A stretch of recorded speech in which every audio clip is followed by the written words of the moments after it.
Since we've been having this challenge, it has become a major talking point during electioneering period. In 2015, it was a major talking point. In 2019, also another talking point. And in 2023, now that we have President Bola Ahmed Tinubu, have you seen any level of improvement since he came on board? Well, the facts, the figures, the optics speak to or describe a situation where things are on a daily basis, they're getting worse than before.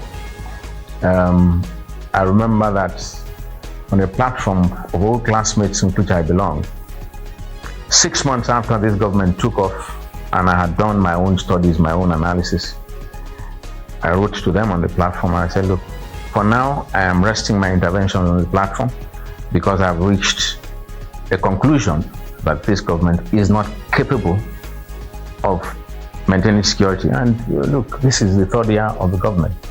One of my major indices at that time, we had people who, you talk about 2011, 2013 and all that. When Buhari was coming in, I said, look, there are too many things that are wrong in our society. And I think the most important of this, what is wrong, is that people don't have information. And in the cases where they have information, they are not able to develop the information to the point where everybody talks about, what do they call it now? Remember the word. Now, they are not able to develop it to a point where it will become an instrument for you to take informed decision. Until tomorrow, I wonder how anybody on earth could decide that Buhari should be president of Nigeria, because there was nothing that qualified him, especially when you look at the issue of security.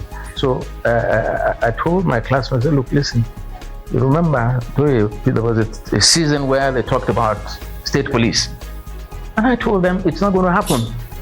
State police cannot happen. And if it does happen, you will have state police that would be carrying baton. You cannot use a baton to fight somebody who is using a submachine gun. It's not going to work. But Buhari was a general and also a former... Well, those were the things that people were looking at. They were looking at his professional stature. They were not looking at his mind. In this business of analysis, you look beyond the facade.